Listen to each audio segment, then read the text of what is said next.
السلام علیکم ورحمۃ اللہ وبرکاتہ۔ الحمد للہ رب العالمین والصلاة والسلام علی اشرف الانبیاء والمرسلین نبینا محمد وعلی آلہ وصحبہ اجمعین، اما بعد فاعوذ باللہ من الشیطان الرجیم، بسم اللہ الرحمن الرحیم۔ وما اصابکم من مصیبت فبما کسبت ایدیکم ویعفو عن کثیر۔ تمام قسم کی تعریف اللہ رب العالمین کے لیے لائق اور زیبا ہے، جس کی توفیق اور عنایت سے الحمدللہ ایک اور مرتبہ اس پروگرام میں ہم شرکت کرنے کا اللہ تعالیٰ نے موقع عنایت فرمایا ہے۔ میں امید کرتا ہوں کہ جو احباب اور جو خواتین یہاں حاضر ہوئے ہیں آج کے اس پروگرام سے استفادہ حاصل کریں،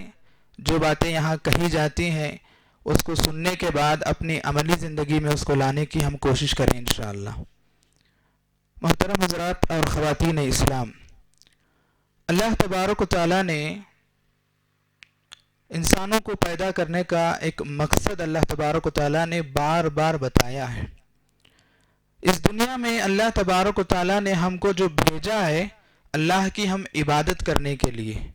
اپنی زندگی کا مقصد ہم کو پہچاننا ہے کہ ہم اس دنیا میں بھیجے گئے ہیں صرف اور صرف اللہ کی عبادت کرنے کے لیے، اور اللہ کی عبادت کرتے ہوئے اللہ تبارک و تعالیٰ نے جو جنت مومنین کے لیے بنایا ہے، ایمان والوں کے لیے بنایا ہے، اس جنت کو ہم کو حاصل کرنا ہے۔ اس جنت کے حاصل کرنے میں جتنے نیک اعمال ہم کر سکتے ہیں، جتنے اچھائیاں ہم کر سکتے ہیں، قرآن و حدیث میں اللہ اور اس کے رسول صلی اللہ علیہ وسلم نے جو احکامات ہم کو بجا لانے کا حکم دیا ہے اس کو ہم عمل کرنے کی، اپنی زندگی میں لانے کی پوری کوشش ہم کرنا چاہیے۔ لیکن افسوس کی بات کیا ہے کہ ہم ان اعمال کو کرنے کے بجائے ہم اپنی زندگی میں روزانہ صبح سے لے کر شام تک گناہوں میں، مختلف قسم کی معصیتوں میں، نافرمانیوں میں ہماری زندگی گزر رہی ہے۔ آج غور کیجئے، آپ جب ہم صبح کرتے ہیں، صبح سے لے کر شام تک کتنے فرائض کا ہم اہتمام کر رہے ہیں اور کتنے فرائض کو ہم ایسے ہی چھوڑ دے رہے ہیں، کتنے احکامات جس کا حکم ہمیں دیا گیا ہے ہم بجا لا رہے ہیں، اور کتنے ایسے منکرات ہیں جس سے روکا گیا ہے لیکن اس کے باوجود ہم اپنے آپ کو گناہوں میں ایسے ہی مبتلا کر کے رکھے ہیں۔ تو ہر آدمی اپنے آپ کا محاسبہ کرنا چاہیے۔ قرآن مجید کی آیت کریمہ میں اللہ تبارک و تعالیٰ نے فرمایا وَمَا أَصَابَكُم مِّن مُّصِيبَةٍ فَبِمَا كَسَبَتْ أَيْدِيكُمْ۔ جو بھی مصیبت تم کو لائق ہوتی ہے، جو بھی پریشانی تم کو لائق ہوتی ہے، یہ تمہارے ہی اپنے بدعمالیوں کی سزا ہوا کرتی ہے۔ آدمی کو یہ چیز پہچاننے کی بڑی سخت ضرورت ہے۔ آج ہم کئی بیماریوں کے حوالے سے پریشان ہیں۔ یہاں ہم جمع ہونے کا مقصد کیا ہے؟ یہاں دوا لینا ہمارا مقصد ہے۔ دوا یہاں جو ہے تقسیم کیا جا رہا ہے تو ہم اس دوا کو حاصل کرنے کے لیے جمع ہوئے ہیں۔ تو آپ غور کیجئے، یہ مختلف قسم کی جو بیماریوں میں ہم مبتلا ہیں، مختلف قسم کی جو پریشانیاں ہم کو جو لائق ہوئی ہیں، اس کے پیچھے بہت سارے جہاں اسباب ہیں، ایک سبب یہ بھی ہے کہ ہمارے گناہوں کی کثرت کی وجہ ہے۔ ہم کثرت سے جو ہے گناہوں میں مبتلا ہیں، اللہ تبارک و تعالیٰ کو ناراض کر رہے ہیں، اللہ کے رسول صلی اللہ علیہ وسلم کی تعلیمات کو چھوڑ کر کسی اور کے پیچھے جا رہے ہیں، گناہوں میں مبتلا ہیں۔ اس کی وجہ سے آج ہم کئی قسم کی پریشانیوں میں، بیماریوں میں اور بہت ساری جو ہے آزمائشوں میں ہم مبتلا ہیں۔ اللہ تبارک و تعالیٰ نے یہی بات فرمائی کہ جو بھی پریشانی اور جو بھی مصیبت تم کو لائق ہوتی ہے وہ تمہارے ہی بدعمالیوں کی سزا ہوا کرتی ہے۔ تو مجھے اور آپ کو گناہوں سے بچنے کی کوشش کرنا چاہیے۔ پچھلے کے جو درس تھے اس میں نے یہ بات واضح فرمائی کہ جہاں ہم کسی بیماری سے بچنے کے لیے دوا حاصل کرتے ہیں، دوا پر جتنا ہم کو یقین ہوتا ہے اس سے آگے بڑھ کر دعا کا اہتمام ہماری زندگی میں ہونا چاہیے۔ تو آج کے درس میں یہ جو بیماری، جو پریشانی جس میں ہم مبتلا ہیں، وہ بیماری ہمارے ہی گناہوں کی وجہ سے یا ہمارے بدعمالیوں کی وجہ سے جو ہے اللہ تبارک و تعالیٰ نے آزمائش کے طور پر ہم کو دیا ہے۔ تو یہی بات میں سمجھانے کی کوشش کروں گا کہ ہماری زندگی میں گناہوں کی کثرت ہے۔ اس گناہوں کی کثرت کے باوجود آج ہمارے سماج میں بہت سارے افراد کے یہ سوچ بنی ہوئی ہے کہ گناہ سے مراد جو ہے زنا جو ہے ایک گناہ ہے، چوری کرنا ایک گناہ ہے، شراب پینا ایک گناہ ہے، یعنی بڑے بڑے جو منکرات ہیں آدمی سمجھتا ہے کہ یہی بس گناہ ہے۔ اس کے علاوہ جتنے اعمال ہم جو روزانہ صبح شام جو کرتے ہیں، کسی کی غیبت ہم کرتے ہیں، کسی کا مال حرام طریقے سے ہم حاصل کر رہے ہیں، اپنے بھائی پر ہم ظلم کر رہے ہیں، بہت سارے جو چھوٹے موٹے صبح سے شام تک ہم جو غلطیاں کر جاتے ہیں، آدمی جو ہے اس کو گناہ تصور ہی نہیں کر رہا ہے، آدمی اس کو گناہ محسوس ہی نہیں کر رہا ہے، جبکہ آپ ایک مومن کی پہچان اللہ کے نبی صلی اللہ علیہ وسلم نے بتایا۔ عبداللہ ابن مسعود رضی اللہ عنہ فرماتے ہیں کہ مومن اپنی زندگی میں کوئی بھی غلطی کو، کوئی بھی لغزش کو جب اس سے ہوتی ہے، وہ ایسے محسوس کرتا ہے گویا کہ اس کے سر پر ایک پہاڑ رکھ دیا گیا ہے۔ اس بات کو آپ غور کیجئے کہ ایک چھوٹی سی لغزش جب مومن سے ہوتی ہے، وہ ایسے محسوس کرتا ہے گویا کہ اس کے سر پر ایک پہاڑ رکھ دیا گیا ہے۔ وہی ایک منافق، ایک فاجر، ایک بدکار آدمی اگر اس کی زندگی میں ایک غلطی ہوتی ہے، ایک گناہ اس سے سرزد ہوتا ہے، وہ ایسے ہی محسوس کرتا ہے جیسے گویا کہ اس کے ناک پر ایک مکھی آ کے بیٹھی ہے، اس کو آسانی سے جو ہے وہ دور کر رہا ہے۔ اتنا معمول سمجھ جاتا ہے کسی بھی گناہ کو کرتے ہوئے کہ آج واقعی ہماری حالت کسی کو گناہ کرتے ہوئے، کوئی گناہ کرتے ہوئے کیا ہم ایسے محسوس کرتے ہیں اپنے دل میں کہ ہم جو ہے بہت بڑی غلطی ہم نے کیا ہے؟ بالکل نہیں، بلکہ ہمارے سماج کی غلطی ایک اور یہ بھی ہے کہ ہم سمجھتے ہیں کہ اللہ تبارک و تعالی غفور الرحیم ہے۔ بہت سارے لوگ بڑی بڑی غلطیاں کرتے ہیں، بڑے بڑے گناہوں میں مبتلا ہیں، حوالہ کیا دیتے ہیں کہ اللہ تعالیٰ نے قرآن مجید میں فرمایا کہ اللہ تبارک و تعالی غفور الرحیم ہے، بہت زیادہ معاف کرنے والا ہے، رحم کرنے والا ہے۔ دیکھیے دو صفتیں اللہ تعالیٰ نے بتائی کہ اللہ تعالیٰ معاف کرنے کی صلاحیت بھی رکھتا ہے اور رحم کرنے کی صلاحیت بھی رکھتا ہے، لیکن ان کو معلوم ہونا چاہیے کہ جس قرآن مجید میں اللہ تبارک و تعالیٰ نے یہ دو صفتوں کا ذکر فرمایا ہے کہ اللہ تعالیٰ غفور الرحیم ہے، معاف کرنے والا ہے، رحم کرنے والا ہے، وہیں پر قرآن مجید میں اللہ تبارک و تعالیٰ نے شدید العقاب کا بھی تذکرہ فرمایا ہے کہ یعنی جب بندہ کوئی گناہ کرتا ہے تو اللہ تبارک و تعالیٰ بہت ہی سخت پکڑنے کی جو ہے قدرت اور صلاحیت رکھنے والا ہے۔ یہ بھی بات اللہ تبارک و تعالیٰ نے فرمائی ہے۔ قرآن مجید کے ایک اور مقام پر اللہ تبارک و تعالیٰ نے فرمایا کہ نبّئ عبادی انی انا الغفور الرحیم۔ اے اللہ کے نبی صلی اللہ علیہ وسلم، آپ میرے بندوں کو یہ بات خبر کر دیجئے، یہ بات آپ میرے بندوں کو بتا دیجئے، انا الغفور الرحیم، کہ میں ہی جو ہے ان کے گناہوں کو معاف کرنے والا اور ان پر رحم کرنے والا ہوں۔ اس کے بعد فوراً اللہ تبارک و تعالیٰ نے فرمایا وَأَنَّ عَذَابِي هُوَ الْعَذَابُ الْعَلِيمُ، اور یہ بات بھی ان کو خبر کر دیجئے کہ میرا ہی عذاب بھی بڑا سخت عذاب ہے، میرا ہی عذاب بڑا دردناک عذاب ہے۔ جہاں آپ اللہ تبارک و تعالیٰ کی رحمت کے امیدوار ہیں، وہیں پر اللہ تبارک و تعالیٰ کا جو عذاب ہے، جو سخت عذاب ہے، اس سے خوف کھانا چاہیے۔ ایک مومن کی یہ علامت اور اس کی صفت اور اس کی پہچان بتائی گئی، جیسا کہ قرآن مجید کے ایک اور مقام پر اللہ تبارک و تعالیٰ نے فرمایا یرجون رحمہ ویخافون عذابہ، کہ مومن وہ ہوتا ہے جو اللہ تبارک و تعالیٰ کی رحمت کی امید ہوتی ہے، ساتھ میں وَيَخَافُونَ عَذَابَهُ، اللہ تبارک و تعالیٰ کے عذاب سے ڈرتا بھی رہتا ہے۔ ہماری زندگی میں جو بدعمالیاں ہم کر رہے ہیں، اللہ تعالیٰ سے خوف کھانا چاہیے، اللہ تبارک و تعالیٰ سے ڈرنا چاہیے۔ ایک اور غلطی ہمارے سماج کی کیا ہے، بڑے آسانی سے ہم یہ کہہ دیتے ہیں کہ میں کون سا بڑا جرم کر رہا ہوں، میں کون سا شراب پی رہا ہوں، میں کون سے زنا میں مبتلا ہوں، میں تو بس چھوٹے چھوٹے گناہ کر رہا ہوں۔ اسلاف کہا کرتے تھے کہ آدمی کو، خاص کر ایک مومن کو، اس بات کا خیال رکھنا چاہیے کہ وہ کون سی غلطی کر رہا ہے، کتنی چھوٹی غلطی کر رہا ہے، اس کی طرف اس کو دھیان نہیں دینا چاہیے، بلکہ جو غلطی اللہ تبارک و تعالیٰ کے خلاف ہو رہی ہے، اللہ تبارک و تعالیٰ جو عظیم پروردگار ہے، عظیم مرتبہ رکھنے والا ہے، اس کے خلاف آپ جو کر رہے ہیں، اس کی جو نافرمانی کر رہے ہیں، یہ بہت بڑی بات ہے، اس پر آدمی کو غور کرنا چاہیے۔ تو آج ہم صبح سے شام تک جو کئی گناہوں میں مبتلا ہیں، گناہ سے ہمارے اندر کوئی خوف نہیں ہے،